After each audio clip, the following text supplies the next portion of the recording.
E Joyce, tu viu como eu quero meu banner? Hein?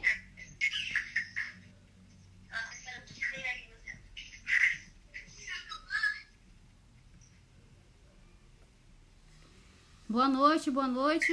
Deixa eu conectar logo aqui.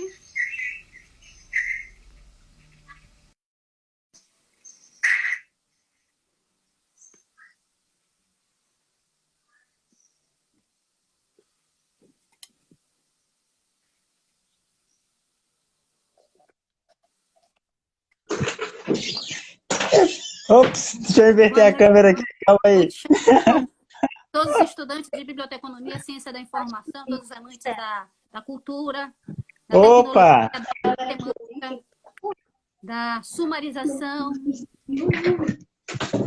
Vamos começar a falar aqui com o Já vai começar. doutorando Shanilton. Só aguardando dar agora mais alguns minutos para começar.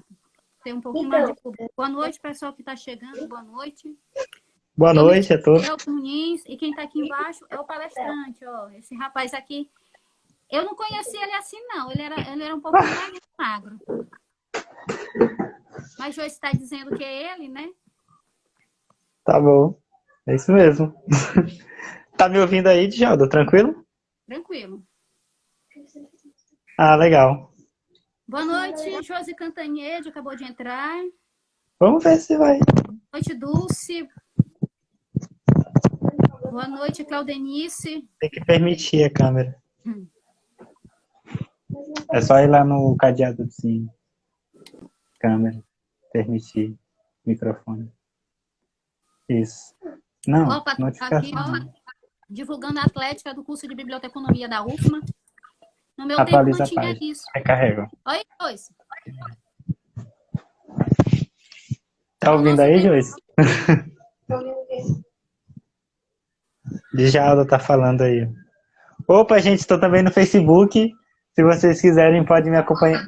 Se quem não tiver Instagram aí e quiser acompanhar também, eu vou estar lá no Facebook.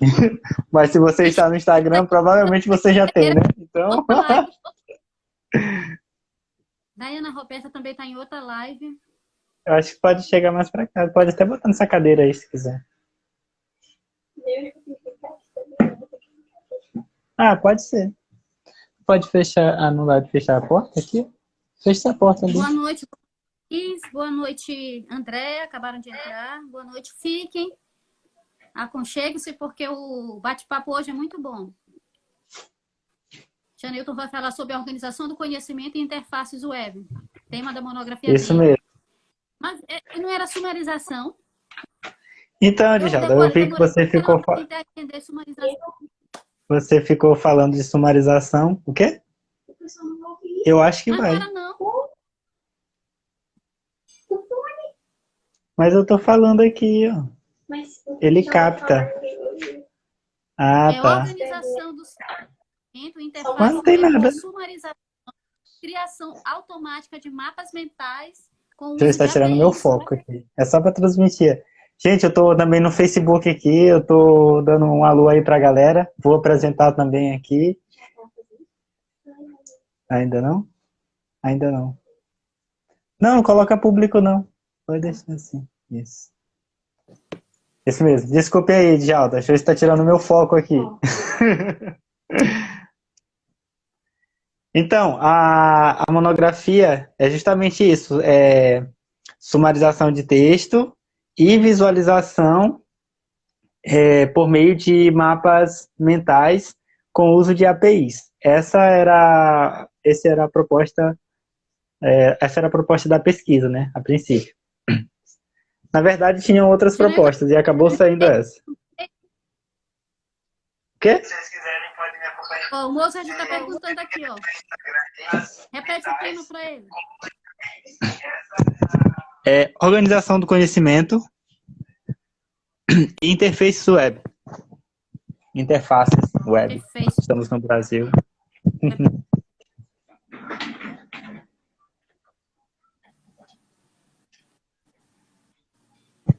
Não tá vindo para cá. Boa noite. Eu me chamo Boa Djalda noite. Muniz. Eu me chamo de Gelda Muniz e estou aqui como mediadora do perfil Bíblia Fora da Caixa. Hoje nós estamos conversando, vamos ver agora o doutorando Janailton Lopes, que vai falar sobre a organização do conhecimento e interfaces webs, com o uso de APIs. Olá, boa noite a todos. Sejam bem-vindos. Boa noite. Janailton, tu vai ter mais ou menos 20 minutos para fazer uma apresentação, né, do que foi a tua monografia. Da forma que quiser, depois a Joyce vai ficar anotando as perguntas e no decorrer, né, se tu quiser ir logo respondendo, pode. Se quiser deixar para o final, também pode. Tá livre para fazer a tua apresentação do jeito que tu achar que deve. Aqui eu estou fazendo uma mediação, tá bom?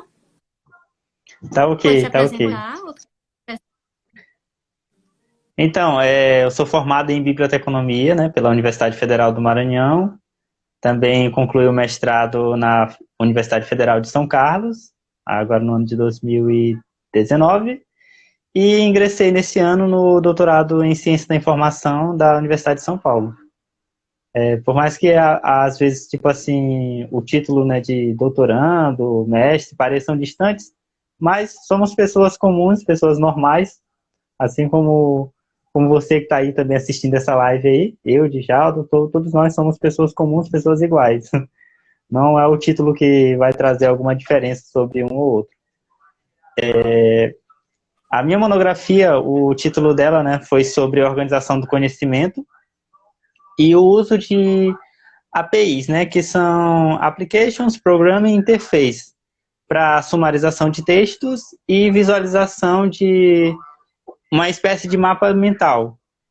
Essa proposta, né, ela surgiu porque quando eu ingressei no curso de biblioteconomia, eu já fui para o ramo da pesquisa.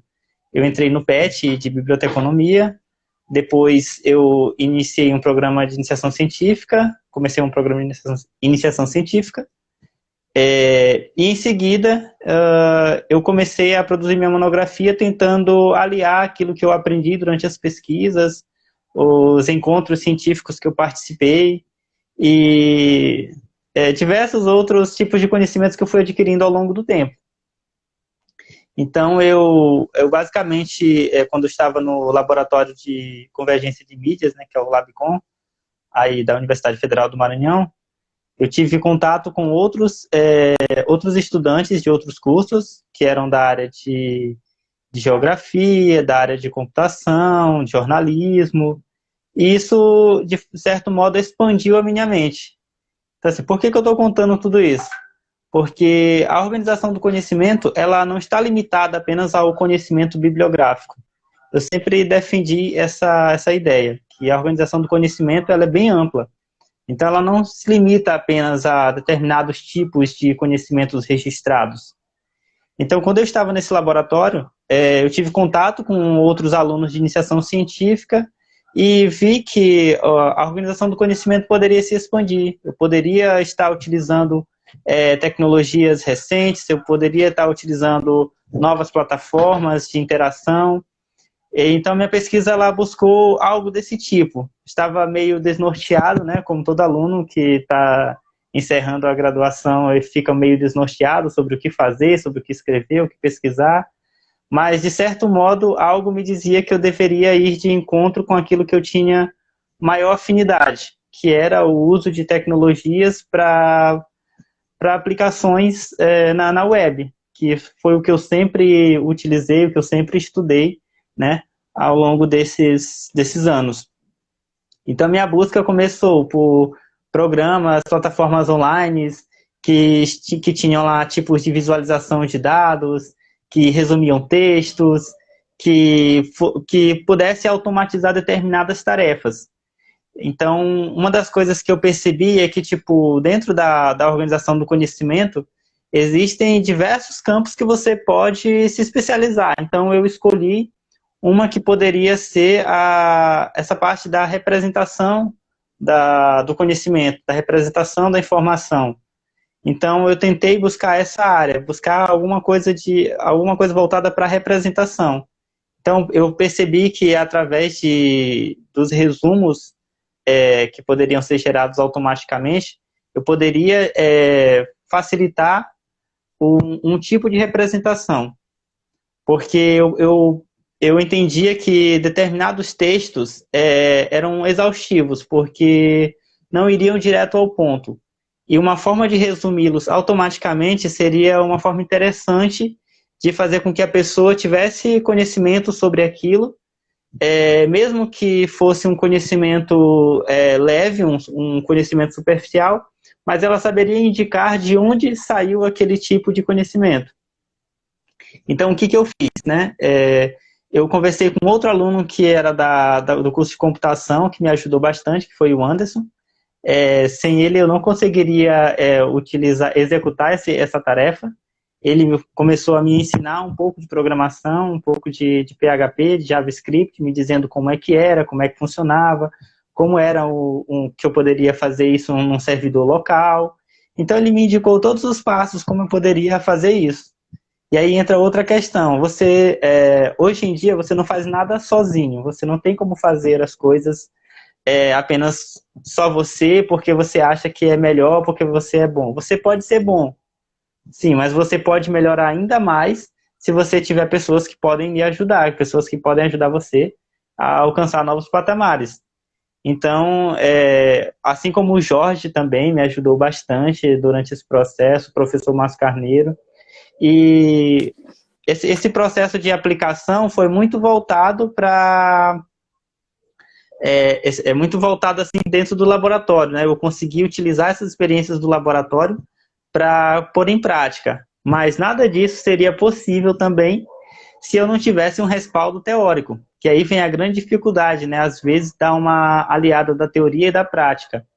Então, a bagagem que eu acumulei foi essencial, porque foram as indicações da professora Meire, da professora Valdirene, da professora Raimunda Marini, foram professores que me deram orientações que me auxiliaram muito durante esse processo de construção.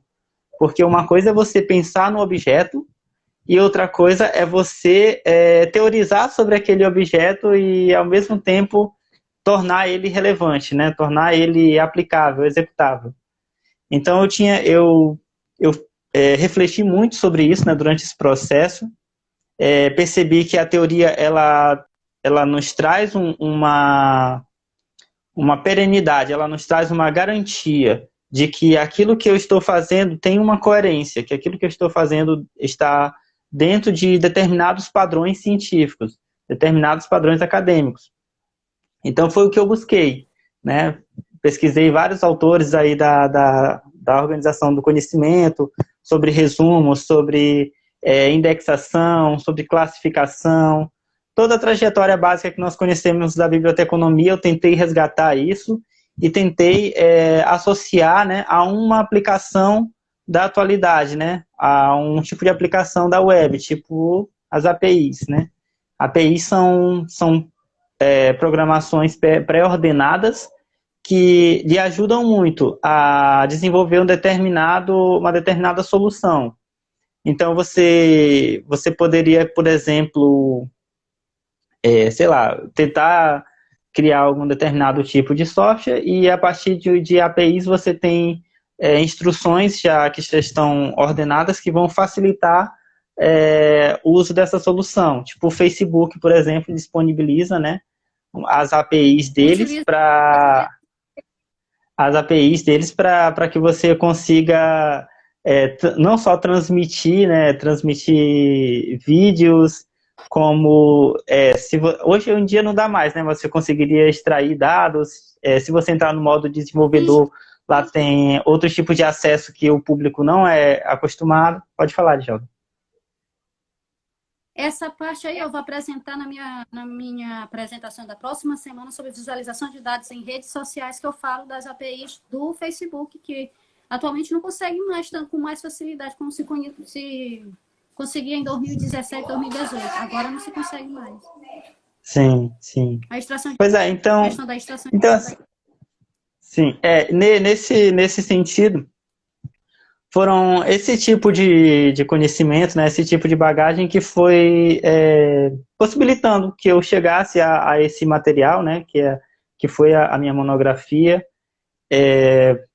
Eu não sei se eu tô sendo, como é que eu posso dizer, se eu estou sendo exato na minha fala aqui ainda sobre a organização interface, porque eu não, Djalma disse para eu ser um pouco mais espontâneo, né, para não falar muitas coisas acadêmicas, assim, tá, falar com mais tranquilidade.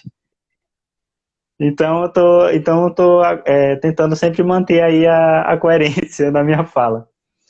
Então, prosseguindo com isso, né, a gente conseguiu, né, finalizar, né, o programa que nós fizemos, e a função básica dele era qual? Era você pegar um link de um arquivo em PDF, você colocava esse link dentro de um campo que foi colocado que foi escrito em HTML. Todo o programa, na verdade, ele foi escrito, o programa, na verdade, em PHP, mas o plano de fundo dele é o HTML, então, tipo, é uma página de HTML com um código em PHP que executa uma determinada função. Em base, é só isso. Então, você só colocava o link nesse campo, você coloca o link, clica na opção lá de executar, e ele vai resumir um texto utilizando uma API de um sumarizador de texto automático, que é o Summary. Se vocês pesquisarem aí Summary, ele vai pesquisar no Google mesmo, vocês vão encontrar. É um sumarizador, né, de textos aí que ele tem um sistema de resumo bem interessante, porque ele categoriza as frases, coloca as mais relevantes, e se o texto tiver classificações em seções, capítulos, ele consegue organizar essas seções e consegue saber o que é o começo, o meio e o fim. Eu achei bem interessante, por isso eu escolhi ele. E uma outra ferramenta que nós utilizamos também foi o D3, que é o Data Drive Document, que é um visualizador de dados que você pode... Hoje o D3 ele já mudou, ele não está mais como era na época da minha monografia, mas na época era assim, você tinha um código que estava lá normalmente você poderia incorporar numa página em HTML, e a partir desse código que você incorporava, você fazia duas chamadas, uma para a biblioteca do JavaScript do D3 e a outra para o arquivo que você queria visualizar. Então, o que nós fizemos foi isso, foi gerar o resumo com a API do Summary. Depois que a gente gerava o resumo, ele extraía determinadas palavras desse resumo, e a partir dessas palavras ele gerava um arquivo, e esse arquivo era lido pelo D3 e depois gerava um mapa mental. Uma espécie de mapa mental. Não foi um mapa mental, dizer, nossa, que mapa mental, porque foi uma coisa que foi feita automaticamente, né? Então, e a minha proposta era tentar apresentar um produto que pudesse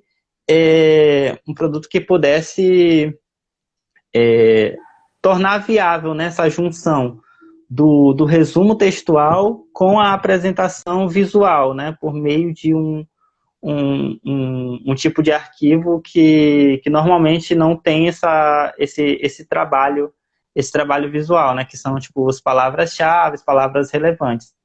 Então a minha ideia seria basicamente isso.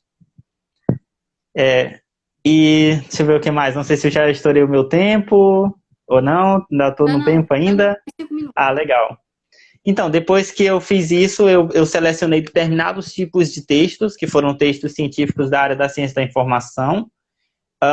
Eu não lembro a base, esqueci a base que eu tirei esses textos, mas eu extraí de uma determinada base, foram textos em inglês, textos em língua portuguesa.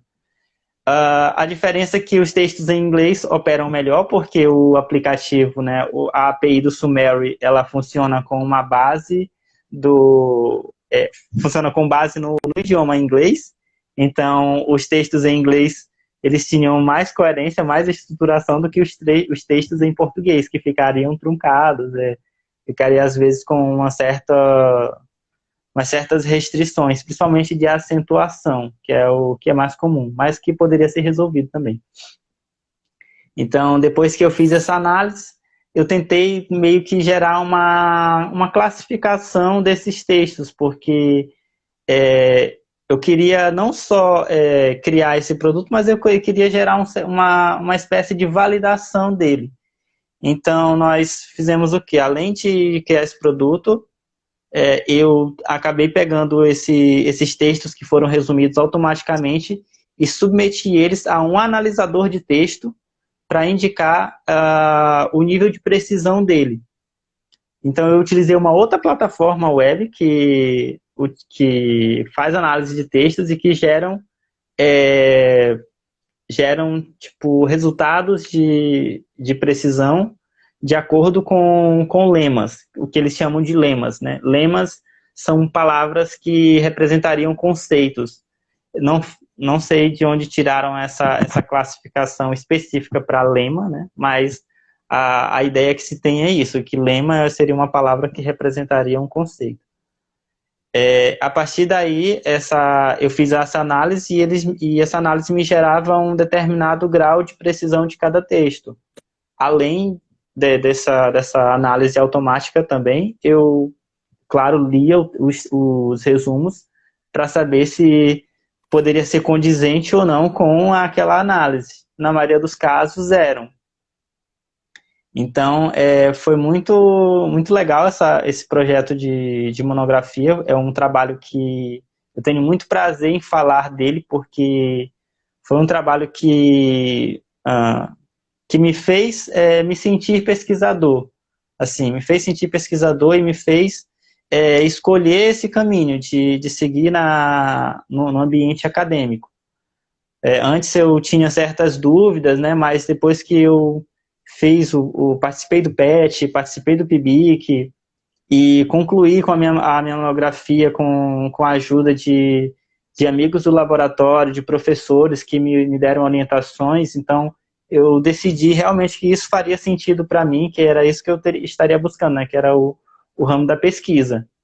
E sempre foi muito, muito, muito satisfatório falar sobre isso, falar desse produto, né, porque o que a gente busca, às vezes, na graduação é gerar algum tipo de serviço, gerar algum tipo de produto, gerar algo que dê respaldo, sabe, para o investimento que a sociedade fez em nós. Então, acho que isso é interessante, enquanto nós somos universitários, assim, de podermos proporcionar algum tipo de satisfação para quem investiu em nós, né, para a sociedade. Então, acho que isso é importante, seja por meio dos trabalhos científicos, dos produtos que nós geramos, por discussões, palestras. Tudo isso é um conjunto de fatores que favorecem as respostas que, às vezes, as pessoas esperam, né? Para saber o que você faz na universidade, por que você passa o dia na universidade, por que você está pesquisando, o que você está pesquisando. Então, isso foi muito interessante para mim, isso foi muito crucial para a decisão que eu tomei, né, em diante. E deixa eu ver o que mais que eu vou falar, não sei o que eu tenho mais para falar de interessante. Ficou por 2 anos no PET, né, PET Biblioteconomia. Naqueles temas que vocês trabalhavam, apresentavam, algum tema dali, eu não sei, eu não participava, foi que motivou ou foi durante a disciplina com a professora Valdirene da Conceição? Então, a professora Valdirene foi uma grande entusiasta, na verdade, da minha monografia. Devo muito a ela em relação a isso. Ela foi muito entusiasta, né? Foi uma grande incentivadora desse processo todo. E, assim, durante o PET, eu tinha a noção do que eu queria fazer, que eu queria seguir no ramo da pesquisa, mas isso ainda não estava claro para mim. Eu não tinha nenhum ponto de idealização, assim, tipo, eu vou fazer isso.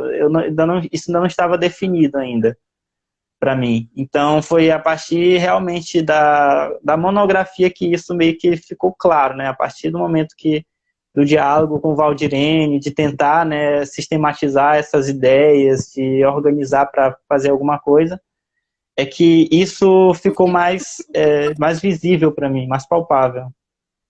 O Felipe Mozart fez algumas perguntas aqui. Quais autores você poderia destacar na temática da tua monografia? Então, o que mais, assim, eu acho que chama atenção, né, o que mais chamou minha atenção na monografia, dos autores principais, um se chama Johannes Hansen, que ele fala sobre teoria do conhecimento. Esse é um autor que eu gostei bastante de utilizar, porque ele divide, né, a teoria do conhecimento em duas partes, e a segunda parte fala justamente de categorização, de conceitos. Então eu acho que isso teve uma grande participação nas minhas ideias, nas minhas colocações. Guichard e Menor é um clássico da indexação também. Lancaster é o clássico também dos resumos, foi o que me deu sustentação teórica clássica, né, para tentar sistematizar isso de da forma mais coerente possível. Outro, né, Dalberg, que sobre a teoria do conceito, também foi uma outra grande referência, que inclusive é uma referência, na verdade, essencial para qualquer um que trabalhe com vocabulários controlados. Organização do conhecimento é meio que a mãe, né, da organização do conhecimento, Dalberg. E deixa eu ver o que mais. Autores também da área da lógica. Eu li um livro muito bom sobre filosofia das lógicas. É muito bom esse livro, da Susan Haack, que também me ajudou, porque embora você tenha essa proposta, por exemplo, da área da ciência da informação, da biblioteconomia, sobre como de querer produzir alguma coisa, principalmente no ambiente digital, você precisa de algum tipo de pré-conhecimento. O que normalmente se indica é lógica de programação ou lógica mesmo. Lógica é o essencial, se você quiser. Que pensar que uma máquina ela não vai saber exatamente o que você quer.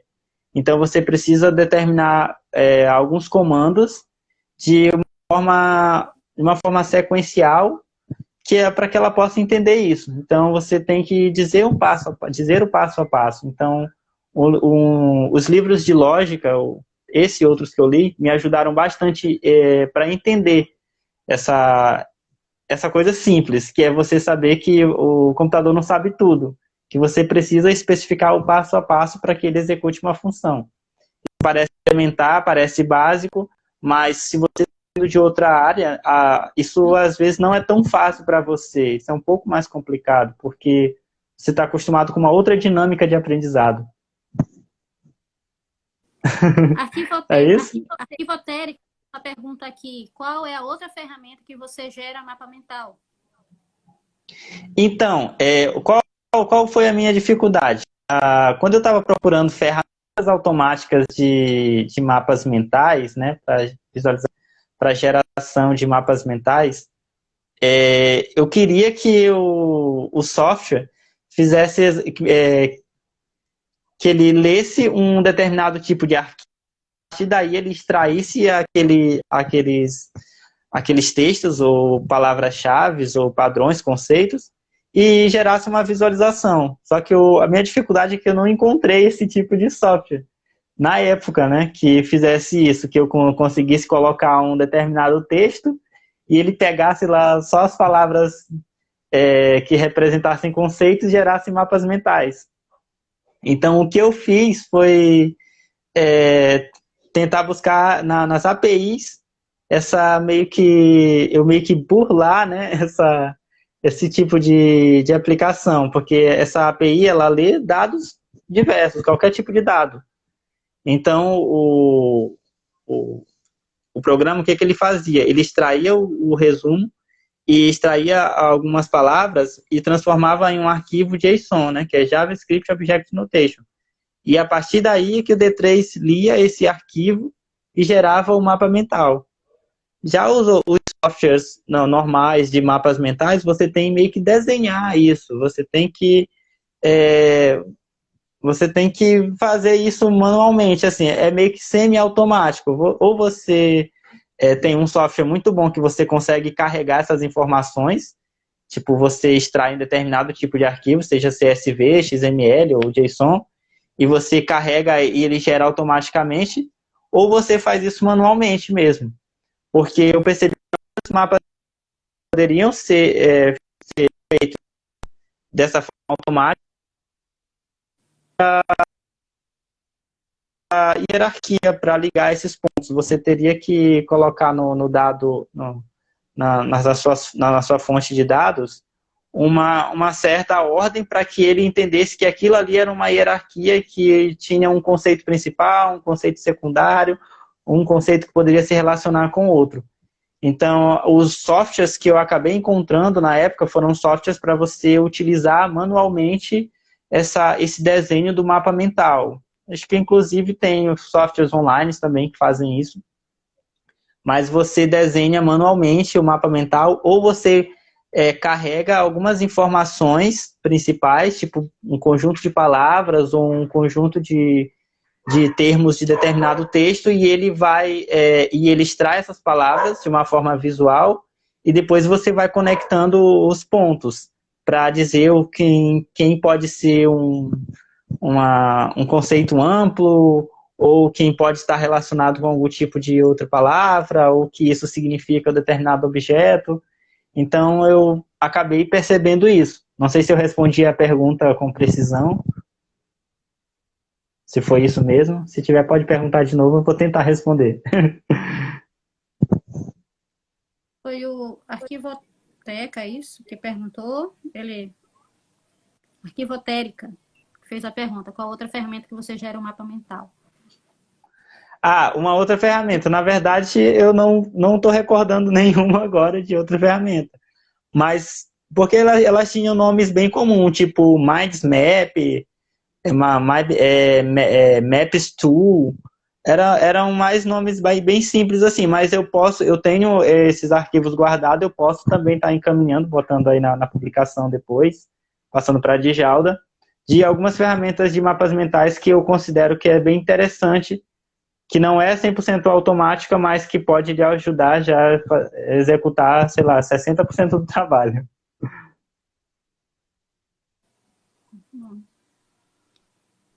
Mozart, tu fez uma pergunta também mais acima sobre qual objeto que tu estava falando.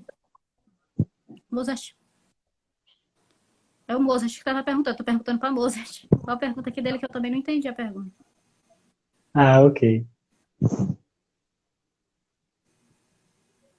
Gente, vocês do Facebook aí estão me ouvindo? Eu não sei se vocês estão me ouvindo. Se vocês quiserem, podem me acompanhar no Instagram do Bíblia Fora da Caixa. Eu tô lá online também, vocês podem estar me acompanhando por lá. Se vocês quiserem, fiquem à vontade, hein? Até porque a gente precisa de vocês aqui acompanhando a gente. Precisa destacar as próximas conversas. Né, gente? Então, perguntas. Janailton tem muito para contribuir.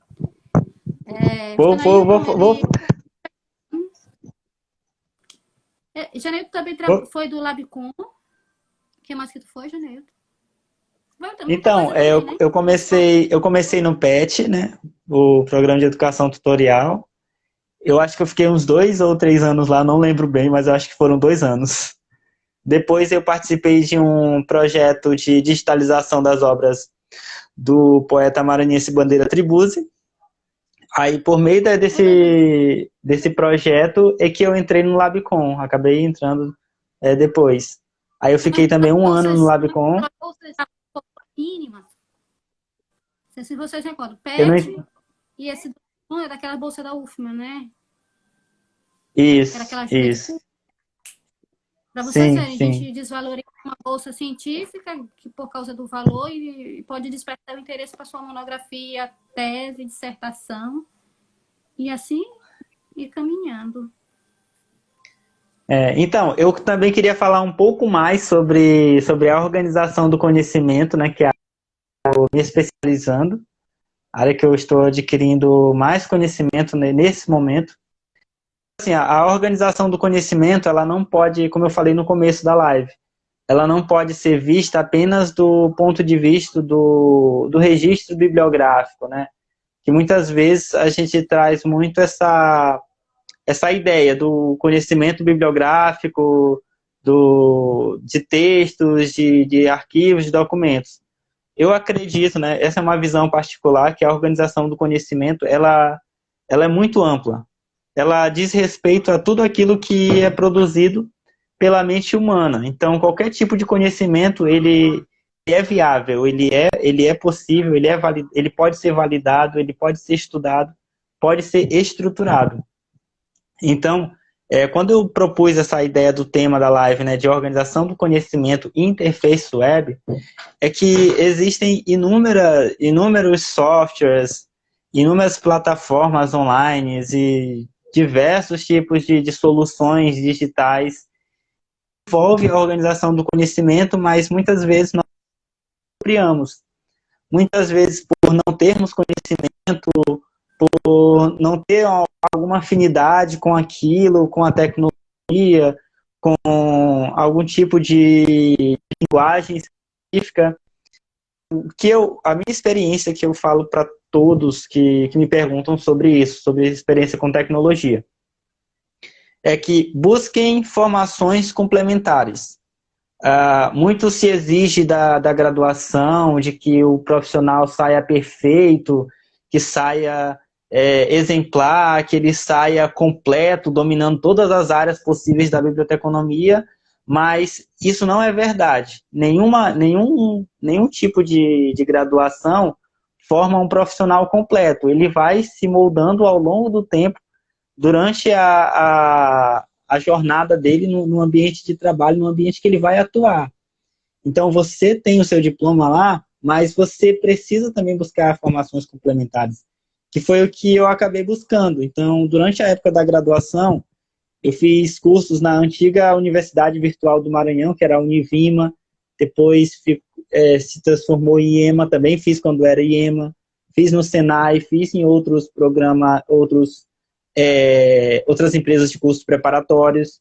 Então, foram formações complementares dentro da área de informática que me deram um certo respaldo para que eu tivesse conhecimento sobre aquilo que eu estava falando e aquilo que eu estava fazendo. Então, tipo assim, o que eu acredito é que hoje em dia você vai sair graduado, mas você não vai sair completo. Você precisa buscar essa formação externa, você precisa fazer cursos online ou cursos presenciais, depende se você quiser. Você pode pagar por esses cursos, se você puder pagar, você pague no melhor lugar que você puder. Se você não puder pagar também, tem muitas opções que estão disponíveis para você fazer curso dia. Se eu falar uma coisa para vocês não vão acreditar. Tipo assim, vocês podem olhar no meu Lattes lá, tem alguns cursos complementares que eu fiz. Agora me pergunte quantos desses cursos eu paguei. Vem a dúvida. Eu só paguei um curso. Foi só o primeiro, porque eu não sabia. Então eu só paguei um curso. Os outros todos eu fiz por meio de instituições que ofereciam cursos. Não foi EAD, foram presenciais também. Então, tipo assim, cara, assim, você só não faz as coisas se você não tiver vontade de fazer, se você não quiser fazer. Porque se você tiver um interesse, se você buscar essas informações, você vai encontrar. Então, hoje em dia, o profissional que sai da graduação, você que é bibliotecário, está se formando agora, busque formações complementares.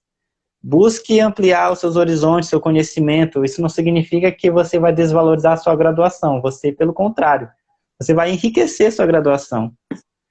Que é isso que essa é a minha visão. Então, eu sempre percebi isso, que a organização do conhecimento, ela tem essa ampliação. Tudo que envolve o conhecimento humano, seja em cursos, seja em vídeos, seja em fotografias, são conhecimentos que estão sendo disponibilizados em ambientes digitais e que você pode ter algum tipo de participação nisso. Você pode produzir conteúdo, você pode ter cursos, pode escrever textos, né, que é o que nós escrevemos tradicionalmente, né, são textos, são artigos, mas nós podemos também inovar nisso. Hoje em dia, Opa, pode falar. Como a tecnologia contribui para a área de organização do conhecimento? Então, a tecnologia ela é uma facilitadora, ela não é uma área separada, e ela está relacionada com todas as áreas do conhecimento hoje em dia. Dificilmente você tem uma área que não tem tecnologia. E a organização do conhecimento ela pode se beneficiar de novas plataformas que estão disponibilizadas hoje. Então, quando você percebe, por exemplo, o exemplo mais clássico das bibliotecas digitais, muito se preocupa com o catálogo, com a representação dos catálogos, mas por que não se preocupar também com o tratamento das fotografias, das descrições das fotografias? Por que não se preocupar com a disponibilização de plataformas de vídeos, de como elas funcionam, por que elas são desse jeito? Então, acho que o conhecimento ela pode também estar buscando essas novas formas de representação, essas novas formas de disseminar conhecimento e trazer também para junto de si. Porque quando você pensa, por exemplo, no YouTube, no Vimeo, outras plataformas que disponibilizam conteúdos em vídeo, você percebe que tem muitos canais que estão falando coisas de filosofia, que estão falando coisas de linguística, estão falando coisas da área de comunicação, da área de informática, e, tipo assim, aquilo ali não é conhecimento, não existem canais científicos no YouTube, e, tipo assim, isso não é conhecimento. Isso são tipos de conhecimento que você também pode estar vendo como ele é representado em ambientes dinâmicos, ambientes como plataformas de vídeos, né? Mais alguma coisa? Eu acho que está respondido a pergunta do Mozart. Gente, vamos aproveitar que não é todo dia que Janailton está disponível. Ele reservou um tempo para nós hoje. Gente, fiquem à vontade. Eu acho que todos nós temos a contribuir algum tipo de conhecimento, algum tipo de informação. Essa é a minha experiência, mas eu tenho certeza que vocês também possuem as experiências de vocês com a tecnologia, né? Mestrado. Janailton se formou em seguida. Amigo Paulo. Procurando os programas de pós-graduação das universidades. Eu acompanhei, ele me convidou para participar de alguns também. Eu não participei, mas ele foi procurando, pesquisando. É muito importante que, ao você se graduar e quiser continuar com a vida acadêmica, faça pesquisa nos programas de pós-graduação. Tem aqui no Maranhão, pela UFM, em outros lugares, o EMA. E ele foi para São Carlos, fez uma vaquinha virtual. Não é, Janailton? Isso mesmo. A minha trajetória de formação ela é coletiva, gente. A trajetória é coletiva. Acabar culpando as outras pessoas por não ter tido êxito em algumas coisas, mas o Janailton foi muito perspicaz, né? Correu atrás. Joyce foi mais atrás também. Joyce ainda é mais do que ele, que Joyce fez o Enem, botou para lá por causa dele, eu acho, não sei, amor. Foi pra lá em seguida. Acho que ela já estava no segundo ano da graduação lá dela, que também é na área de tecnologia. Passou no mestrado também no mesmo programa. Estão lá os dois juntos. Em seguida casaram, estão aí vivendo lá para São Carlos. Janailton hoje é doutorando, tudo porque ele não parou de pesquisar, gente. Não parou. Mais perguntas, gente? Isso aí. Minha sugestão também é que invistam também, gente, no conhecimento de idiomas estrangeiros. Eu acho que isso é muito importante hoje em dia, você ter um domínio de uma segunda língua. Veja que você tem mais afinidade. Eu sei que nem tudo é flores, né? Como quando você está aprendendo um idioma novo. Mas com certeza existe algum tipo de afinidade. Então, não sei, tente espanhol, tente um francês, tente um inglês, que é uma linguagem comercial. Mas tente se apropriar de uma segunda língua. porque eu acho que isso vai lhe ajudar muito. Nas minhas pesquisas, eu pesquisei muito material estrangeiro, então, quando você está pesquisando sobre software, soluções online, soluções digitais, tente pesquisar com termos em inglês, porque eu acho que a recuperação vai ser bem mais diversificada. Não quer dizer que é só os Estados Unidos que vai produzir, mas que a Inglaterra também produz material, a Austrália produz material. Então, tipo assim, eu acho que você pode adquirir conhecimento do mundo inteiro utilizando outros idiomas como forma de pesquisar também. Manuel Messias perguntou, você acha que os bibliotecários ainda têm resistência a novas tecnologias? Eu acho que, na verdade, grande parte da população tem resistência a tecnologias que podem não ser intuitivas. Tipo, às vezes, talvez, pessoas de maior idade, avós, são pessoas que, por exemplo, eu não quero mexer nisso porque isso pode ser muito difícil. Eu acho que esse perfil do bibliotecário, eu acho que ele não deve mais ser, digamos assim, propagado isso, de que o bibliotecário tem dificuldade. Porque eu acho que isso, na verdade, é um dilema muito amplo, assim. Muita gente tem dificuldade com a tecnologia. Eu acho que o bibliotecário, hoje em dia, não tem que ficar dizendo que ele tem dificuldade. Na verdade, todas as pessoas têm algum tipo de dificuldade.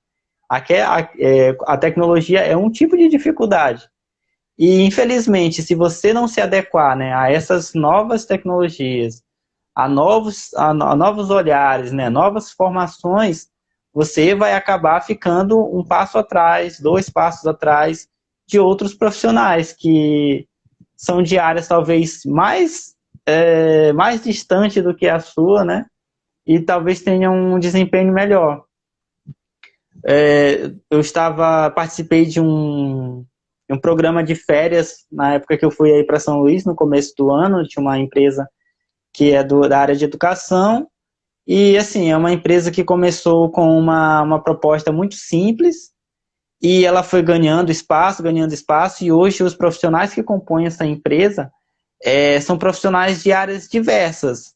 São engenheiros, são jornalistas, pessoas de letras, pessoas da área da administração, de campos da química. Então, tipo assim, são pessoas de diversas áreas que estão trabalhando em uma empresa e qual é o foco deles? É produção de livros, produção de material educacional. Então, tipo assim, são pessoas de diversas áreas do conhecimento que estão produzindo material educativo e que não se restringiram à só atuação deles. Tipo, conheci um cara que ele era engenheiro civil. Ele poderia estar trabalhando numa obra, numa empresa, mas ele resolveu se especializar em BI, né? Em Business Intelligence. Então, o que aconteceu? Ele acabou parando em uma empresa do setor educacional. Então, tipo assim, se você é um profissional que está saindo hoje da universidade, cara, a dica que eu dou para você, cara, se especializa, busca uma formação complementar que pode alavancar a sua formação. Quando você sair, pode ser que você não atue no local que você está esperando. Talvez você vá para um outro que possa valorizar ainda mais a sua profissão. Então, não é porque você é da biblioteconomia que você vai falar, eu tenho dificuldade com tecnologia. Não, todo mundo tem dificuldade. Mas você sabe usar o smartphone, você sabe usar o básico do computador, você faz trabalhos acadêmicos. Então, você tem algum tipo de contato com o computador. Então, acho que esse tipo de discurso, ele pode ser mudado, deve ser mudado, por quem já se formou e quem está se formando agora. Porque os tempos que nós estamos vivendo atualmente, ele exige profissionais que tenham uma série de competências. Ele não vai ter todas, mas o mínimo ele precisa ter, que é algum tipo de conhecimento sobre alguma tecnologia, seja desde um pacote Office, né, que é o básico, ou um conhecimento mais avançado, de programação. E eu fico muito feliz quando profissionais da nossa área, eles não se contentam com o que eles adquiriram, eles buscam mais, buscam ir além, e eles conseguem se destacar nesse ambiente, né?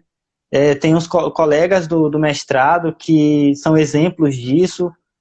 Não sei se o Teru está me assistindo, mas ele é um exemplo. O Paulo também, que está aqui, eu acho que ele está aqui na live também, eu vi que ele entrou, também é um exemplo disso, que são pessoas, né, que... Joyce também é um exemplo disso, que tem a formação, né, na área da tecnologia que ela está terminando agora. Então, assim, são pessoas que estão expandindo os seus conhecimentos, não se contentaram apenas com a formação básica. Então, acho que a ideia é essa. Hoje em dia, você vai ter uma graduação, mas você tem que implementar a sua graduação. Você precisa se tornar profissional. Você não vai sair profissional de lá. Exatamente. A Dulce perguntou, você acha que os professores, durante a graduação, influenciam nesse medo pelo campo tecnológico? Olha, eu acho que depende muito do perfil do professor, né? Eu tô estudando porque eu quero ser professor também, né, gente? Não posso ficar diminuindo a categoria, né? Mas, assim, eu acho que existem perfis de professores. E eu acho que isso está muito ligado à distribuição de tarefas. Às vezes, o professor ele pega uma disciplina, afinidade, isso acaba influenciando no tratamento, né? No tratamento da disciplina, no tratamento com o aluno. E eu acho que está mais ligado a quando você tem, digamos assim, uma determinada resistência à tecnologia, normalmente você não quer aquela disciplina, aquele contato com aquela disciplina, com o aluno. Pelo menos a ideia, a lógica seria essa, né? Se você tem uma resistência, como é que você vai falar sobre aquela disciplina? Ou você vai falar sobre aquele campo? Então, acho que é mais isso, sim. Tipo, o professor, às vezes, ele recebe talvez uma incumbência e ele tem que executar e, às vezes, ele não tem essa afinidade e acaba transmitindo isso para o aluno. Mas, respondendo a sua pergunta, Dulce, influencia muito, assim. Às vezes, a resistência do professor influencia na forma como o aluno aprender sobre determinado tipo de tecnologia. Lembrando, gente, que o conceito de tecnologia ele é bem amplo, ele não se restringe apenas a materiais eletrônicos. A vassoura é uma tecnologia, o lápis é uma tecnologia, a caneta é uma tecnologia. Então, o conceito de tecnologia ele já se expandiu muito, ele não se restringe apenas a materiais eletrônicos. Certo. David Ramon tem uma pergunta. Lembra de David Ramon? Também gordinho. Claro. Tu achas que há um de influência por parte de gestores para o bibliotecário mais experiente possa aprender a mexer em meios eletrônicos? Você pode repetir a primeira parte, Djaldo? Ele usou um termo bem coloquial, né? Tu achas que falta um pouco mais de influência por parte de gestores para o bibliotecário mais experiente possa aprender a mexer em meios eletrônicos? Olha, eu acho que outra coisa muito importante é respeitar também as pessoas que já atuam nesse setor. Já atuam no ambiente, por exemplo, de biblioteca, no ambiente de arquivos ou museus. Por quê? Muitas vezes aquela pessoa ela está ali há muito tempo, ela não buscou se atualizar sobre o que está acontecendo no mundo. Então, acho que é muito importante os gestores se sensibilizarem disso e buscarem reciclar esse profissional, sabe?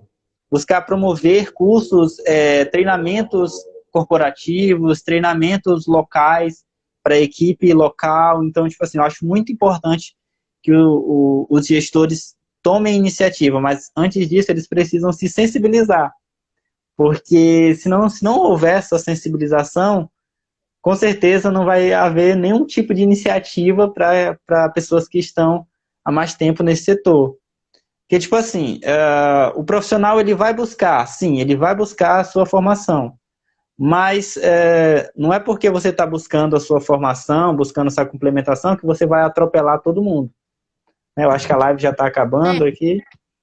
Já está acabando, vamos aqui para a pergunta do PGM Martins. Não conheço? Deve ser É do o amigo. Paulo, é o Paulo. A importância dos profissionais da informação no contexto do Big Data. Olha, os profissionais da informação, eles possuem muita habilidade que não é explorada. Acho que o do Big Data é o momento ideal para esses profissionais eles se destacarem, para eles mostrarem o verdadeiro valor deles. Então, existem diversas plataformas hoje que você pode fazer análise de dados massivos, e o que você precisa fazer, basicamente, é conhecer essa plataforma. Então, você não vai ser especialista em todas as plataformas, em todos os softwares disponíveis, mas você pode escolher um software e se especializar nele. Ou você pode escolher uma linguagem de programação e se especializar nela. Às vezes nós vamos abraçar o mundo, mas às vezes o que você precisa fazer é só escolher um tipo de linguagem, um tipo de plataforma e se especializar nela. Claro, escolha a mais atual, escolha a que tem mais recursos, escolha a linguagem mais difundida. Isso, com certeza, vai trazer um diferencial para você. E a nossa participação está aí. Nós temos conhecimentos e nós precisamos expor esses conhecimentos. Precisamos colocar essas habilidades em prática. E nós já temos poucos minutos aqui na live do Instagram. De já, eu agradeço a tua participação, Janailton. Parabéns pelo mestrado, parabéns pelo doutorado, que está aí, está a caminho. Obrigada a todo mundo que participou, que está aqui, que fez perguntas, que questionou. Mozart Felipe, Manuel Messias, o PGM Martins. Paulo, é Paulo. É o Paulo. Todo mundo que participou, nós estamos aqui para aprender. Esse é um perfil criado pela Joyce. Joyce, aparece aí. Joyce, aparece aqui, Joyce. Vai aparecer logo aí. Ela já está aí. Joyce. Isso mesmo, Joyce, gente. Obrigado. Perfil do Instagram. Eu sou apenas uma mediadora. Me chamo de Jalda Muniz. Agradeço a presença de todos, todas e todes. Cadê ela? Bota ela aí. Joyce, aparece. É isso daí. Né? Joyce, aparece aqui, Joyce. Janailton. Opa! Obrigada, Mozart. A nossa querida Olá, idealizadora, minha melhor amiga do Face.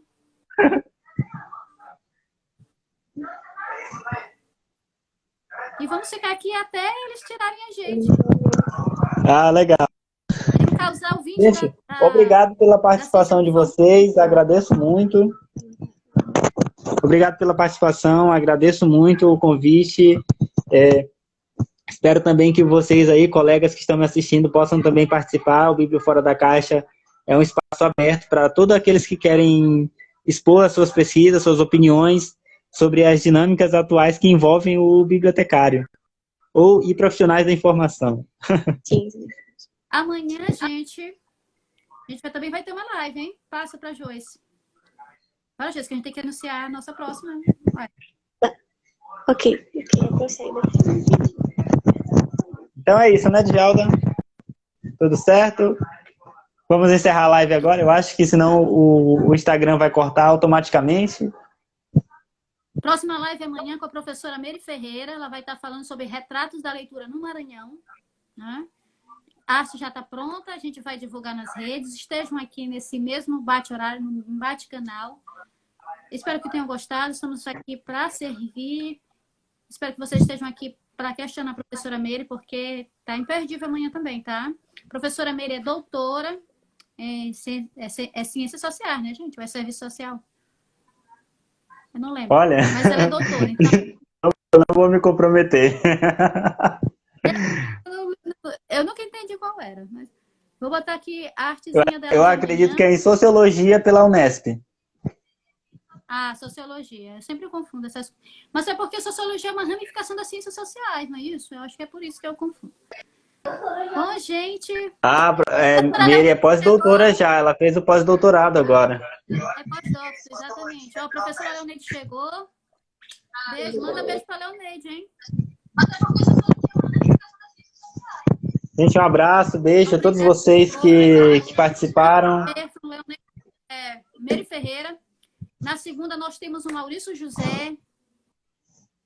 Maurício José aqui com a gente, falando sobre a monografia dele, que é uma catalogação dos periódicos científicos do Norte e Nordeste. Eu acho que é isso que ele vai falar.